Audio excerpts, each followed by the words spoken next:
दोस्तों, किशोरी क्रिएशन से मैं सपना शर्मा आप सभी का हार्दिक स्वागत करती हूँ आपके अपने चैनल पर।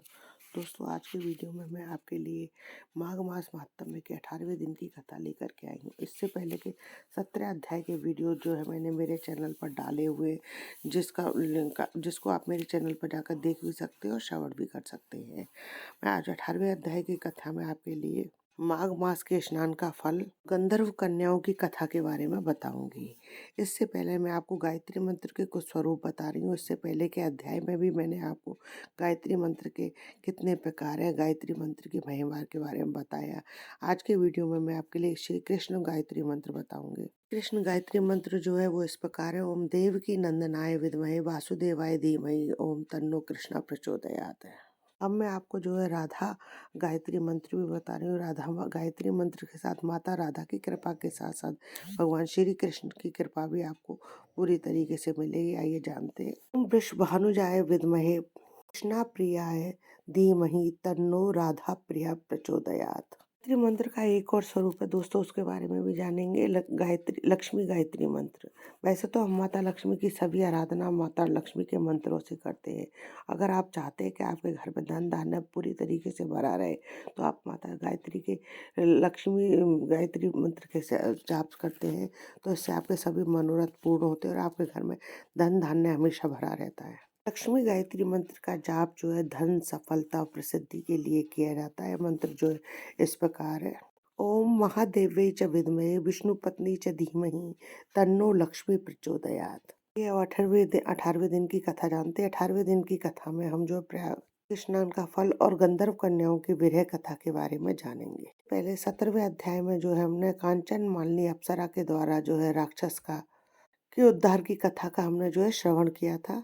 वह जो है कांचन मालिनी राक्षस से कहती है कि मैंने अपने बारे में तुम्हें सब कुछ बता दिया, अब तुम जो है अपना वृतांत भी मुझे सुनाओ। तुम जो है किस कार्य से राक्षस हुए? तब राक्षस कहता है कि मैं काशी में रहता था और मैं एक था, मैं पाप कर्म किया करता था और तीर्थ क्षेत्रों में किया गया थोड़ा सा भी पाप कर्म जो है पर्वत के समान भारी हो जाता है। मेरी भी पाप कर्म जो है काफी बड़े हो गए थे, क्योंकि मेरी मृत्यु काशी में ही हुई थी, क्योंकि तीर्थ क्षेत्र में मृत्यु होने के कारण मुझे नरक की प्राप्ति नहीं हुई, परंतु मैंने अनेक योनियों को भोगते हुए मुझे राक्षस की योनि मिली।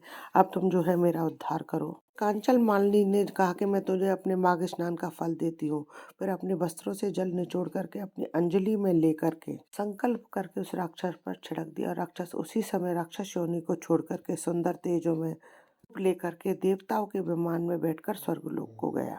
जाते जाते उस राक्षस ने जो है कांचन मालिनी की बहुत प्रशंसा की, उसे खूब धन्यवाद दिया और उसने उस अप्सरा से जो है धर्म का उपदेश देने का आग्रह किया है। तो फिर अप्सरा ने जो है उसे धर्म का उपदेश भी दिया। फिर देव कन्याओं ने जो है कांचन मालिनी पर फूलों की वर्षा की। अब आगे का वृत्तांत जो हम 18वें अध्याय में जानेंगे। आइए सुनते हैं 18वें दिन की कथा। वशिष्ठ ऋषि बोले, कहने लगे कि हे राजन, मैंने दत्तात्रेय जी के द्वारा कहा गया माघ मास का महात्म्य कहा। अब माघ मास के स्नान का फल सुनो। हे परंतप, माघ स्नान सब यज्ञों, व्रतों और तपों का फल देने वाला है। माघ मास स्नान करने वाले स्वयं तो स्वर्ग में जाते ही हैं, किंतु उनके माता पिता दोनों के कुलों को भी स्वर्ग प्राप्त होता है। जो माघ मास में सूर्य उदय के समय नदी आदि में स्नान करता है, उसके माता पिता के साथ 7 कुलों की पीढ़ी स्वर्ग को प्राप्त होती है। माघ मास में स्नान करने वाले दुराचारी और कुकर्मी मनुष्य भी पापों से मुक्त हो जाते हैं और इस मास में हरि का पूजन करने वाले पाप समुदाय से छूटकर भगवान के सदस्य शरीर वाले हो जाते हैं। यदि कोई आलस से भी माघ में स्नान करता है तो उसके भी सब पाप नष्ट हो जाते हैं। जैसे गंधर्व कन्या राजा के श्राप से भयंकर काल को भोगती हुई लोमश ऋषि के वचन से माघ में स्नान करने से पापों से छूट गई।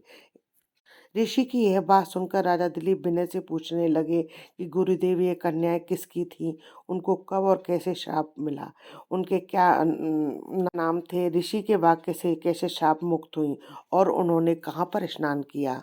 आप यह सब मुझे विस्तार पूर्वक एक कथा मुझे सुनाइए। वशिष्ठ जी कहने लगे, हे राजा, जैसे अरणि से स्वयं अग्नि उत्पन्न होती है, वैसे ही यह कथा धर्म और संतान उत्पन्न करती है। हे राजन, सुख संगीत नामक गंधर्व की कन्या का नाम विमोहिनी था। सुशीला तथा स्वरवेदी की सुम्बरा, चंद्रकांत की सुतारा और सुप्रभा की कन्या चंद्रिका की ये 5 सब समान आयु वाली और चंद्रमा की जैसी कांति वाली सुंदर थी। जैसे रात्रि को चंद्रमा शोभायमान होता है, वैसे ही पुष्प की कलियों के समान खिली हुई ये अप्सराएं थी। ऊंचे पयोधर वाली पद्मिनी, वैशाख मास की कामनी, यौवन दिखाती हुई, नवीन पत्तों वाली लता के सदृश गोरे रंग, सोने के सदृश चमकती हुई और सोने के अलंकारों से सुशोभित सुंदर वस्त्र धारण करे हुए, अनेक प्रकार के गाने और वीणा अथवा बांसुरी तथा दूसरे बाजे बजाने में प्रवीण और ताल स्वर नृत्य कला में निपुण थी। इस प्रकार ये कन्याएं कीड़ा करती हुई कुबेर के स्थान में विचरती थी। एक समय कौतूहलवश माघ मास में एक वन से दूसरे वन में विचरती हुई मंदिर के पुष्प तोड़कर सरोवर पर गौरी पूजा के लिए गई। स्वच्छ जल के इस सरोवर में स्नान करके वस्त्र धारण कर, मौन हो बालू मिट्टी की गौरी बनाकर चंदन, कपूर, कुमकुम और सुंदर कमलों से उपचार सहित पूजन करके ये 5 कन्याएं ताल नृत्य करने लगी। फिर ऊंचे गंधार स्वर में सुंदर गीत गाने लगी। जब ये कन्याएं गाने और नाचने में लीन थी तो उस अच्छोदन नामक उत्तम तीर्थ में वेद निधि नाम के मुनि के पुत्र अग्रिप ऋषि स्नान को गए। वह युवा ऋषि सुंदर मुख, कमल सदृश नयन, विशाल छाती, सुंदर भुजाओं वाला दूसरे कामदेव के समान था। शिखा सहित दंड लिए, मृग चर्म ओढ़े, यज्ञोपवीत धारण किए हुए था। उसको देखकर 5 कन्याएं मुग्ध हो गईं और उसका रूप एवं यौवन देखकर कामदेव से पीड़ित हो देखो देखो ऐसा कहती हुई उस ब्राह्मण के चित्त में कामदेव का डर उत्पन्न करने लगी और आपस में विचार करने लगी कि यह कौन है। रति रहित होने से कामदेव नहीं, एक होने से अश्विनी कुमार नहीं, यह कोई गंधर्व या किन्नर कामरूप धारण कर कोई सिद्ध या किसी ऋषि का श्रेष्ठ पुत्र या मनुष्य है। कोई भी हो, ब्रह्मा जी ने इसको हमारे लिए बनाया है। जैसे पूर्व कर्म के प्रभाव से संपत्ति होती है, वैसे ही गौरी जी ने हम कुमारियों के लिए श्रेष्ठ वर दिया है और आपस में ये तुम्हारा वर है, ये तुम्हारा वर है या मेरा वर है, सब ऐसा कहने लगी। जिस समय उस ऋषि पुत्र ने अपनी मध्याह्न की क्रिया करके ऐसे वचन सुने तो वह सोचने लगा कि यह तो बड़ी समस्या उत्पन्न हो गई। ब्रह्मा, विष्णु, महेश आदि देवता तथा बड़े योगीश्वर भी स्त्रियों के भ्रम जाल में मोहित हो गए। इनके तीक्ष्ण बाणों में से किसका मन रूपी एरण घायल नहीं हो सकता। जब तक नीति और बुद्धि रहती है तब तक पाप से भय रहता है, जब तक तप की गंभीरता रहती है, यम विधि का पालन होता है, तब तक मनुष्य स्त्रियों के काम रूपी बाणों से भीगा नहीं जाता। ये मुझे उत्तम और मुग्ध कर रही हैं। किन गुणों से धर्म की रक्षा हो सकती है? स्त्रियों के मांस, रक्त, मल मूत्र से बने घृणित और अशुद्ध शरीर में कामी लोक की सुंदरता की कल्पना करके रमण कर सकते हैं। शुद्ध बुद्धि वाले महात्माओं ने स्त्रियों के पास रहना कष्टकारक कहा है। जब तक यह पास आवे तब तक घर चलना चाहिए। अतः जब तक वह उसके पास आई वह योग बल से अंतर्ध्यान हो गया। ऋषि पुत्र के ऐसे अद्भुत कर्म देखकर वह चकित होकर डरी हुई चारों तरफ देखने लगी और आपस में कहने लगी, यह क्या इंद्रजाल था जो देखते देखते विलीन हो गया। और वह विरह की अग्नि में जलने लगी और कहने लगी, हे कांत, अब तुम हमको छोड़कर कहाँ चले गए? क्या तुमको ब्रह्मा ने हमको विरह रूपी अग्नि में जलाने के लिए ही बनाया था?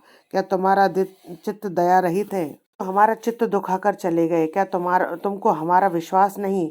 क्या तुम कोई मायावी हो या बिना किसी अपराध के हम लोगों पर क्यों क्रोध करते हो? हे हृदयेश्वर, तुम्हारे बिना हम नहीं जीवेंगी। जहाँ पर आप गए तो हमें भी शीघ्र ले चलो, हमारा संताप करो, हमको दर्शन दो, दया करो। लोग जो है किसी का नाश नहीं देखते। इति श्री माघ मास मातम में 18वां अध्याय समाप्तम। आगे की कथा जो है 19वें अध्याय में जानेंगे। दोस्तों, यदि आपको मेरा ये वीडियो अच्छा लगे तो प्लीज़ मेरे वीडियो को ज़्यादा से ज़्यादा लाइक और शेयर करें अपने फैमिली और फ्रेंड में। यदि आपने अभी तक मेरे चैनल को सब्सक्राइब नहीं किया है तो इसे सब्सक्राइब करना ना भूलें। पास ही में बेल आइकन को दबाएं जिससे मेरे आने वाले हर नए वीडियो का नोटिफिकेशन आपको मिल जाए। जय श्री कृष्ण दोस्तों।